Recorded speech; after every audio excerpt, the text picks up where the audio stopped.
warahmatullahi wabarakatuh. Perkenalkan saya Rizky Uruni Safriana dengan NIM J1D024012 dari Prodi Pendidikan Bahasa Indonesia tahun 2024 kelas A.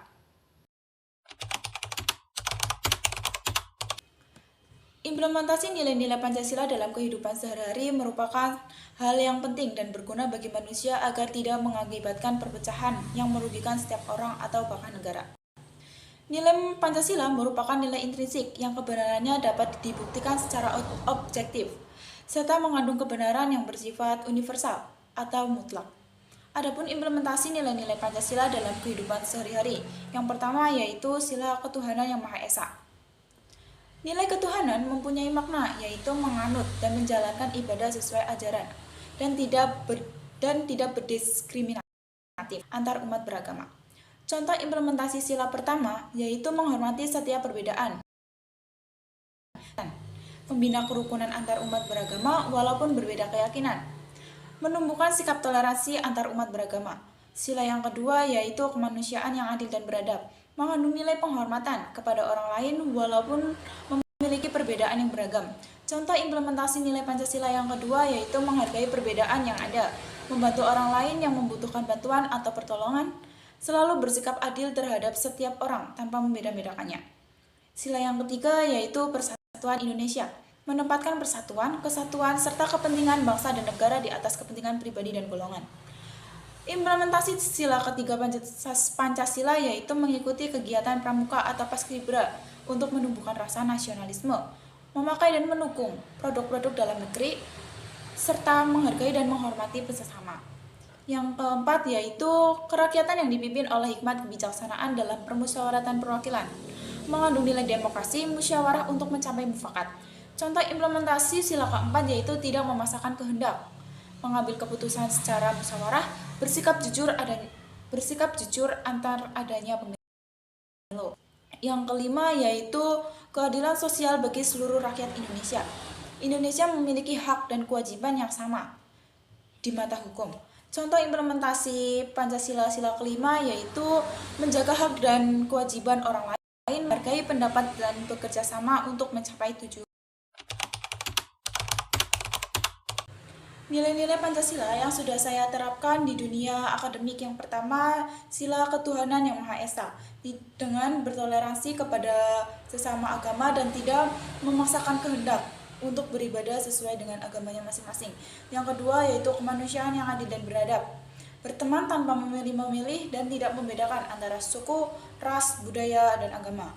Yang ketiga yaitu persatuan Indonesia, dengan menghargai dan menerima pendapat saat diskusi kelompok.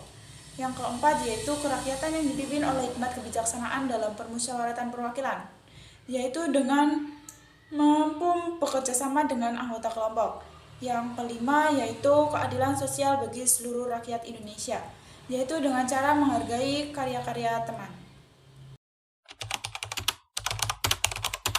Pancasila berperan sebagai identitas nasional. Identitas memiliki arti yaitu jati diri, sedangkan nasional berkaitan dengan suatu kebangsaan. Identitas nasional yaitu jati diri atau karakteristik yang ada pada suatu bangsa. Implementasi identitas nasional yang pertama yaitu menggunakan bahasa Indonesia dalam kehidupan sehari-hari dan menghindari penggunaan bahasa gaul secara berlebihan, karena bahasa Indonesia merupakan bahasa kesatuan Indonesia. Yang kedua yaitu menghormati simbol-simbol negara seperti bendera merah putih, lagu kebangsaan Indonesia Raya, dan lambang negara Pancasila. Yang ketiga yaitu melestarikan warisan budaya Indonesia dengan ikut serta dalam belajar menari tradisional, mengikuti kursus pembuatan batik, dan yang keempat yaitu mempelajari sejarah bangsa Indonesia untuk memahami perjuangan para pahlawan.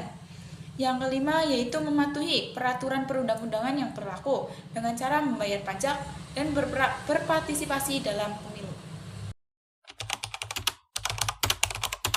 Contoh Indonesia sebagai sebuah konstitusi dapat dilihat dari berbagai dokumen hukum yang mengatur penyelenggaraan negara. Contoh real Indonesia sebagai konstitusi yang pertama yaitu Undang-Undang Dasar 1945 merupakan konstitusi utama yang menjadi landasan bagi sistem pemerintahan Indonesia yang menetapkan prinsip-prinsip kekuasaan negara dan hak-hak warga negara dan serta pembagian kekuasaan lambang negara. Berfungsi sebagai sumber hukum tertinggi yang mengatur aspek pemerintahan dan melindungi hak asasi manusia. Yang kedua yaitu Konstitusi Republik Indonesia untuk mengatur hubungan antara pemerintah pusat dan daerah serta struktur pemerintahan tingkat daerah.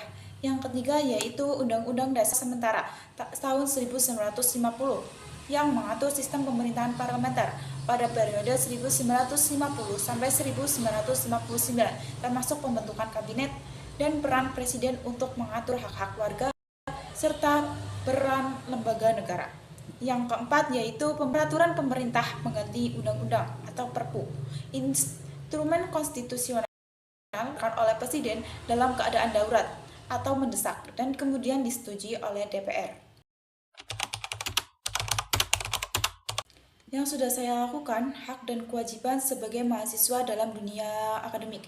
Yang pertama yaitu hak mendapatkan bimbingan dari dosen untuk memperoleh pengajaran yang sebaik-baiknya, mengikuti suatu kegiatan yaitu unit kegiatan mahasiswa atau UKM, mendapatkan dan memanfaatkan fasilitas fakultas seperti menggunakan WiFi Unsur. Selanjutnya yaitu kewajiban, mematuhi peraturan dan ketentuan kampus, fakultas, prodi dengan mengenakan pakaian, mengikuti perkuliahan dengan tepat waktu sesuai dengan jadwal yang telah ditentukan, menjaga kebersihan kampus dengan hal kecil yaitu membuang sampah pada tempatnya. Contoh real cara berdemokrasi yang tidak menyalahi pertama yaitu dengan pemilihan umum atau pemilu, dengan memilih pemimpin dan wakil secara bebas dan adil, dengan menghadiri tempat pemungutan suara dan memberikan suara tanpa paksaan, serta memastikan bahwa semua proses pemilu berlangsung secara transparan dan akuntabel. Yang kedua yaitu musyawarah untuk mufakat. Semua orang berhak berpartisipasi dan menyatakan pendapat mereka dalam menyelesaikan suatu masalah melalui musyawarah menghasilkan sebuah keputusan yang disepakati oleh bersama.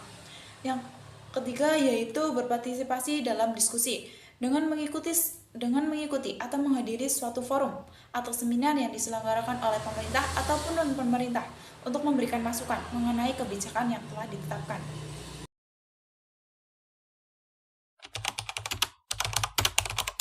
Hak asasi manusia memiliki hubungan erat dengan makhluk sosial karena hak asasi manusia melekat pada hakikat dan keberadaan manusia sebagai Tuhan yang Maha Esa. Manusia adalah makhluk sosial yang tidak bisa hidup sendiri tanpa bantuan orang lain dan selalu hidup di tengah-tengah sosialitasnya, baik itu kelompok kecil, masyarakat, suku, bangsa, ataupun negara. Dalam kedudukan ini, masalah hak asasi manusia menjadi sangat kompleks karena banyak benturan antara manusia yang satu dengan manusia yang lain, serta antara kelompok yang satu dengan kelompok manusia yang lain. Hak dan kebebasan secara alamiah dapat dimiliki oleh setiap manusia, tapi tidak dalam hidup berkelompok. Hak ini sering diambil atau dideklarasikan kepada kelompoknya untuk pengaturan hidup bersama. Hak asasi manusia adalah hak yang melekat pada pengakuan manusia yang bersifat universal yang dibawa sejak lahir, tidak bergantung pada pengakuan manusia, negara, dan masyarakat lainnya. Hak asasi manusia dan makhluk sosial memiliki hubungan yang erat karena hak asasi manusia berfungsi sebagai landasan untuk interaksi sosial yang adil dan harmonis. Terima kasih dari saya. Wassalamualaikum warahmatullahi wabarakatuh.